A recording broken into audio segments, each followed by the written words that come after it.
For today's video, gagawa ako ng ginisang bagoong. Ayan, meron akong karne dyan, bagoong.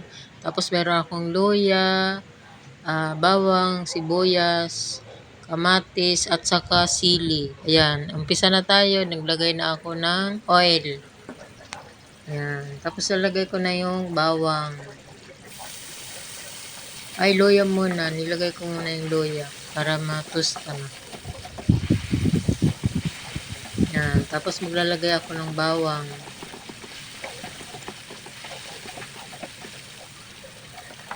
Yan. Gisa-gisa lang to guys. Masarap to.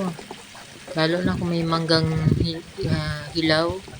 Kaso mahal pa dito sa amin ang mangga. Kasi hindi pa daw panahon. Ayan, nilagay ko na yung sibuyas. Yan. Mikos-mikos lang yan guys. Ginisang. Ayan, lagay ko na yung pork. Para maluto na guys. Yan. Pag medyo nagba-brown na yung pork. Yan, ganyan. Lalagay na natin yung madaming kamatis.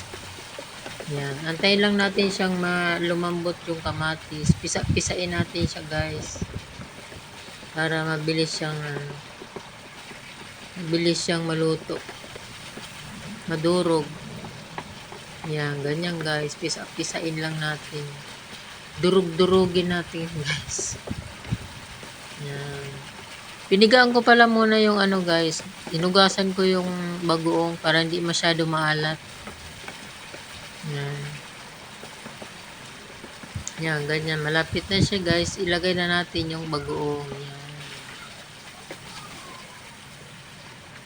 Mikos-mikos ulit. Tiyak, gaganahan kayo ng pagkain pag ganito ulam niya. Yan, lagyan natin konting bitchin, tapos paminta.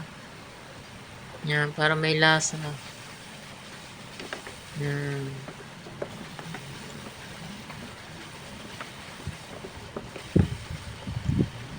Tapos lalagyan natin guys ng sugar. Bali nalagay ko dyan guys na sugar, 3 kutsarita. 3 kutsara pala. Kasi naalatan pa ako guys. Kaya nilagyan ko pa ng isang. Yan, lagay ko na yung sili para maanghang. Yung green na sili nilagay ko guys, yung paba, pang sigang. Tapos dinagdagan ko lang siya ng 3 labuyo. Yung maliliit na sili. Dinurog ko lang siya.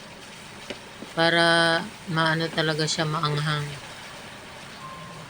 Ayan, nasaan na ba yung manggang hilaw? Masarap yan. Yan. Ayan guys, nagmamantika na siya guys. Nagmamantika na yung kanyang